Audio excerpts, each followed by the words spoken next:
Okay, define probability terminology and notation, which is 9A for the most part, plus some simple calculation, and then calculate multi-step probabilities in 9C. We're going to jump past 9B, that's just doing simulations, which isn't the best use of anyone's time. So, definitions, obviously you can just pause and read and copy if you want. Outcome, an outcome just means one particular result.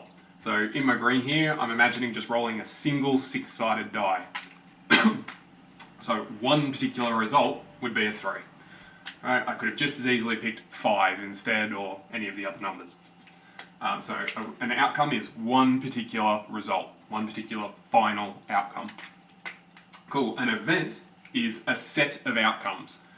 Now that could be one outcome, it could be 2 outcomes, it could be a whole bunch of outcomes, it could be all the outcomes, or it could be even no outcomes.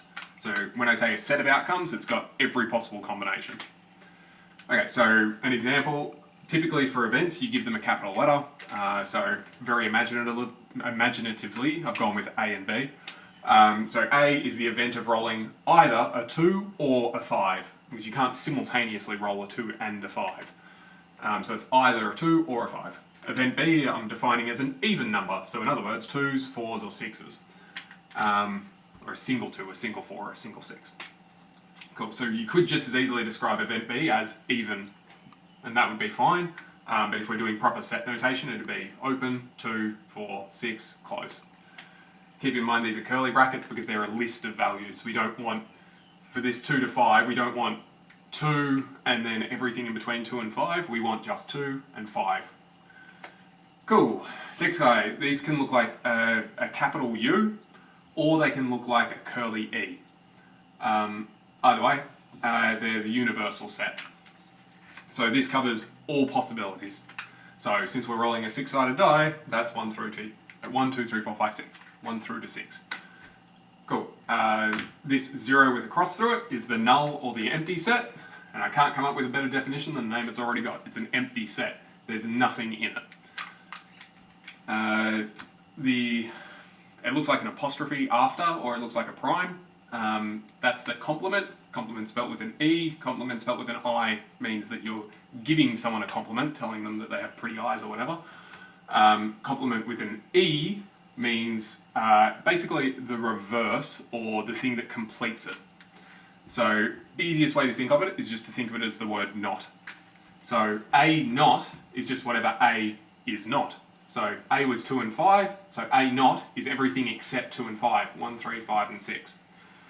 B not is 1, 3 and 5, in other words the odds, because B's was the evens. Okay, union.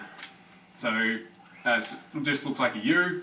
Now these can be very similar in appearance. This guy is typically a capital, this guy is typically only halfway. So it looks sort of like a lowercase, but it'll typically be a lot more curved. Anyway, union just means at least one of. Now, union will always appear between 2 events, or 2 sets. So I've got A union B, so I want what is in at least one of A and B. So I go through A and B and go, okay, 1, not there, 2, yes, 3, no, 4, it's in this one, so long as it's in one of them, it gets chucked in. 5, it's in that one, 6, it's in that one, beautiful. Notice that 2 only appears once in union. Even though it appears in both, you only check each value once. So you shouldn't get repeat values in there unless there are... Actually, no, sorry, you just shouldn't get repeat values in there. Next one. Now this, usually people will describe this as looking like an N, but it's, strictly speaking, it's the upside down version of the union U. But for E's, we just say N. That's the intersect, which means both of, as in both of them overlap here, both of them intersect here, hence the name. So A intersect B is just what both of them have, and if we go through the list, the only thing they have in common is 2, so A intersect B is 2. Beautiful. PR, open bracket A, close bracket, it doesn't have to be A specifically, I'm just going to put in some event, just means the probability of that particular event. Again, can't come up with a better definition than what that already says.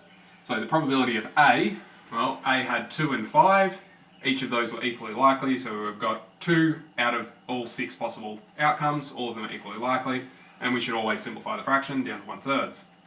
Similar story for B, we had 3 options, all equally likely outcomes, so 3 out of 6 gives me down to a half. And then sometimes you'll see this, it's not that common, but sometimes you'll see it, n of a. This is not an intersect n, this is literally the letter n of some event, just means the number of elements in that event. So the n of a, well, there's only 2 options, so that's 2. N of b, there's 3 options, so that's 3. Most of this should be very familiar already, but just in case either you never did or you forgot, now we've got it. Okay, so let's do some practice stuff. These guys now I'm going to refer to a standard 52 deck of cards, right? No jokers, no funny business. If you don't know what a deck of cards is, that's going to make life a little bit tricky for you, and I am feeling sorry for you that you didn't get to play any of the good games with the deck of cards.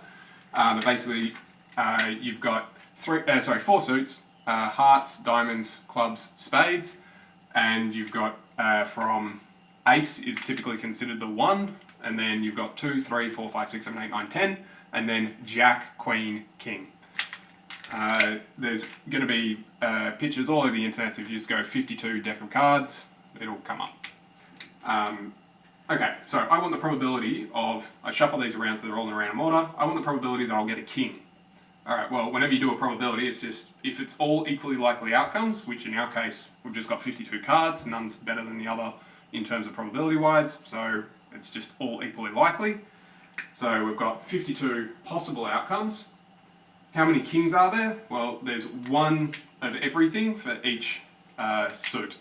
So we've got hearts, diamonds, clubs, spades, there's 4, so there's 4 different kings, so we've got 4 out of 52, and as always, simplify down, 1 on 13. Cool, okay, face cards, just in case you haven't heard of them before. So face cards are the jack, queen, and king. Because when you look at the actual cards, they've got faces on them. Well, isn't that marvellous naming? Okay, so we've got jacks, queens, and kings. So there's 3 there, but we've got each of those for each of the suits. Well, there's 4 suits, so 3 by 4 gives me 12. So I've got 12 out of all possible cards, each equally likely. Cool, 12 over 52. Again, simplify down as best you can. 3 over 13, hopefully. Cool, alright, probability less than 4. Now, depending on whether you define ace as high or low, you could get different answers here. I'm going to define ace as a 1 instead of ace high. I'm going ace low just for this, but depending on how the book happens to define it at the time, you could get either version of the answer, which is totally fine by me. In any kind of assessment or anything, they'll make it clear if ace is high or low, or they just usually will avoid asking about it. Cool, okay, so probability that we get less than a 4. Alright, what is less than 4? We've got 3, 2, and ace, 1. And then we've got 4 suits for each of those, so again, we've got 12 out of 52. Simplifies down 3 on 13 again. Cool, probability of getting a red card or an ace. Okay. Well, how many red cards are there? Well, there's hearts and diamonds are red cards, and clubs and spades are black cards. So we want red cards. Okay, great. Well, that's half the deck. So that's half of them. Or we could get an ace. Well, there's 4 aces, but 2 of those are already red. So for this guy, that's half. Or alternately, if you want to do 26 out of 52. And on this side, we've got aces. Now, there are 4 out of 13, but we've already included 2 of those aces in these reds, the ace of hearts, the ace of diamonds. So we're actually only adding, it's in green, we're actually only adding 12 out of 52, not out of 13. Cool. Now, you could go with the half and then try to add that. Typically it's easier if you keep everything in the same denominator from the outset, and it just gives you less of a chance of stuffing up on your fractions. So we've got 26 out of 52, add another 2, so I've got 28 out of 52, and then simplify down, 7 on 13. Beautiful, that's that. So that's all 9A sort of stuff, pretty basic fundamentals. Cool. 9C is when we do multi-step. So it's not just roll the die once, it's going to be 2 things have to happen. So I've got a $2 coin, a $1, a $1, a 50 cent, and another 50 cent. So I've got a bunch of coins, 6 coins in total, and I'm going to put them into my pocket, going to jostle around, pick one out at random and flip it, and then just look at whether it's heads or tails. Cool. So I've got 2 events occurring here. I've got to pick a coin, and I've got to look at whether it's heads or tails. Okay. First thing, we're going to draw a tree diagram. So, whenever you draw a tree diagram, put a dot on the left. Nothing has happened yet. Beautiful. What's the first thing we do? We pick a coin, okay? How many possible choices are there? Well, you might say there's 6, but there's not really, because I can't tell the difference between the $1 coins and I can't tell the difference between the 50-cent coins. So I either get a 2, a 1, or a 50. Okay? So I'll go, 2 is up here, 1 is here, 50 is down there, and actually I'm going to draw this in blue, because this isn't working out. Okay. A 2, a 1, and a 50. Cool. Alright. $2, $1, 50 cent. Woo! Okay, brilliant. What happens after that? So I've picked a coin. Well, then I'm going to flip it and check if I get heads or tails. Okay, so I either get heads or tails. And the same story for every coin. All the coins only have 2 sides, and we're assuming that they're fair coins at this stage. Beautiful. Okay. Next bit, add in probabilities. Okay. I have a $2 coin. What's the probability that I pick that out? Well, there's 1 of those out of 6 coins in total. So I'll have 1 out of 6. Dollar coin. Well, there's 2 of those out of 6. So I could write 1/3, but I highly recommend when you do this, keep everything in the same denominator for as long as you can. Cool. 50 cents. There's 3. Oh, sorry. That's 2 out of 6 now, rather than 1/3. 3 50-cent coins. So I've got 3 out of 6. Beautiful. All right. If I had a $2 coin, what's the probability of flipping heads? 50%, so I'm going to say half, because the last thing I want is to mix up fractions and percentages and make it all more confusing. Cool. Well, all of these are fair coins, so they're all halves. Okay, fine. Brilliant. Alright, well, if we said, what's the probability of getting a $2 coin flipping heads? We just run through that line of reasoning. So I've got a 1/6 and then a half. Okay, the way that I do that, I multiply whenever I go through. So I've got a 1/6 and then a half. So I've got 1/12. Cool. Similar story here, it's the exact same calculation. If I'm going across this way, I've got 2/6 multiply 1/12. So I've got 2/12, which simplifies 1/6. I again recommend that you at least keep part way all your things over the same denominator so that we can check at the end if it even makes sense. Cool, same story, 2/6 times a half, so we've got 2/12 again, it's 1/6. 3/6 times a half gives me 3/12, 3/12 for this as well, gives me a quarter, gives me a quarter. Always check before you do any actual work that they add up. So 1, 2, 3, 4, 5, 6, 7, 8, 9, 10, 11, 12. Out of 12, everything adds up to 1. If it doesn't add up to 1, you definitely stuffed something somewhere. Beautiful. Great, now I can simplify if I want. Cool. Alright, now we can actually answer some questions. Probability that I get heads on a 50-cent coin. Okay, well I could go through and calculate everything again, or the whole point of drawing the table, we can just follow through. I need a 50-cent coin, so I'm down here, and I need heads. Great. It's that. Done. Beautiful. So, if you're... No, that's it. That's done. Beautiful. Probability of heads on a $2 coin, or tails on a $1 coin. Okay, so now we've got multiple things going on. Heads on a $2 coin, so that's $2 coin, then heads is 1/12. Tails on a $1 coin tails, 1/6. Now, this or. What does or mean? Well, or means either of those could happen. So, in probability terms, almost always, or is going to mean plus. So I've got 1/6 plus 1/12 plus 1/6. Notice that keeping things in the same denominator would make life easy here. So that would be equivalent to 3/12 or 1/4. You are welcome to keep things in the purple first column, right, while you're doing all your calculations. Your end result should always be simplified though. Cool, alright. Probability of heads on $1. So getting a heads on a $1 coin, prime. So prime, if we go back over here, prime means complement or not. So in other words, this is saying what's the probability of not getting heads on a $1 coin? Well, let's say, we'll do this in red. So this thing is heads on a $1 coin. $1 coin heads is 1/6. But we want not that.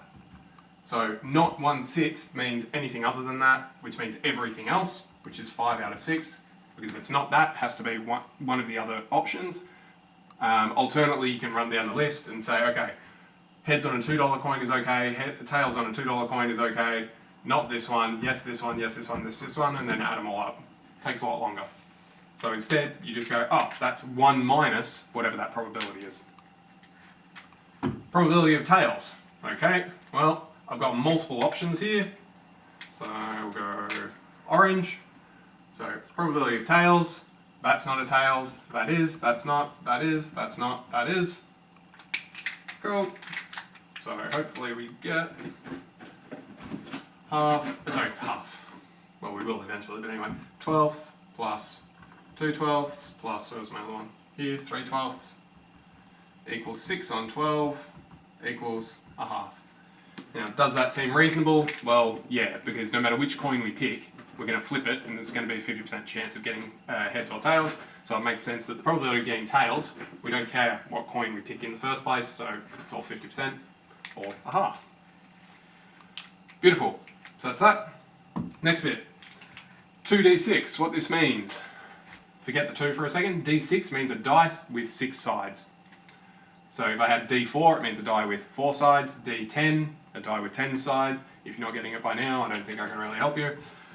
2d6 means I have 2 of these things. So I have dice with 6 sides, 2 of them. So I have 2 dice with 6 sides. Beautiful. And I'm going to make it explicit here. Oops. So sum 2d6. So sum just means add up. So I'm going to add up the 2 die rolls. Okay, well what's the probability that I get a 5? Well, that's not I've rolled a 5 on one of the die. That's I've rolled the sum of 5. In fact, I'll make that a bit more clear. Alright. Sum 5.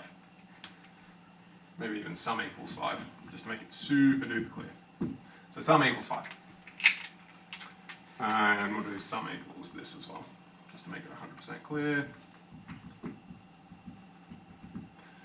Okay, the sum equals 5. Well, hang on, there's a couple different ways I could get to that 5. Now you could just slowly calculate them through in your head, but doing a diagram helps you a lot. So let's do that. 2. Yep.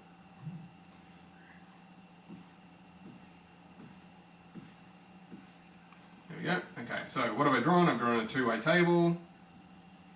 Okay. For simplicity, we'll imagine these die. One of them is going to be red, and it goes 1, 2, 3, 4, 5, 6, all with equal probability. And one of them is going to be green. Now, if you're red-green colorblind, you might not be able to tell the difference between my 2 dice, but hopefully, given I said red and green, it'll make a bit of sense when I talk about it. Okie dokie. Well, what do I actually care about? I care about sum. So whenever I've got one of these squares, I just add up whatever is there. So 1 and 1, 2, 1 and 2, 3, and if we can't add up, we're really below the standard. Down there's going to be 12, everything else will be in between. Just to pick one at random, that one, so that's 6. Cool, okay. And you can fill that all into your heart's content. Great, well, what's the probability that we get 5? Well, we could just count through how many 5s turn up in purple, because those are the sums. Great, well, that's going to be all these guys. Very conveniently, this thing fills out in the diagonals nicely. So, what do we get as a result? I've got 1, 2, 3, 4 of them.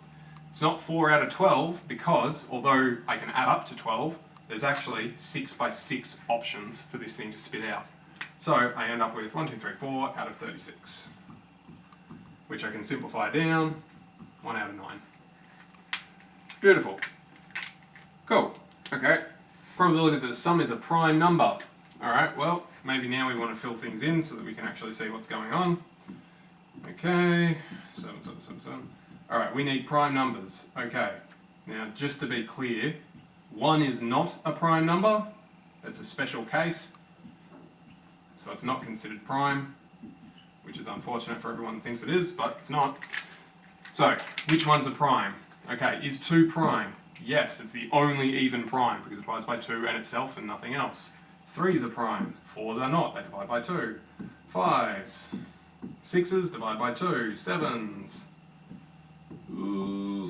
8's divide by 2, 9's divide by 3, 10's divide by 2, 11's, 12's divide by 2. Beautiful, so we can go through and count them up.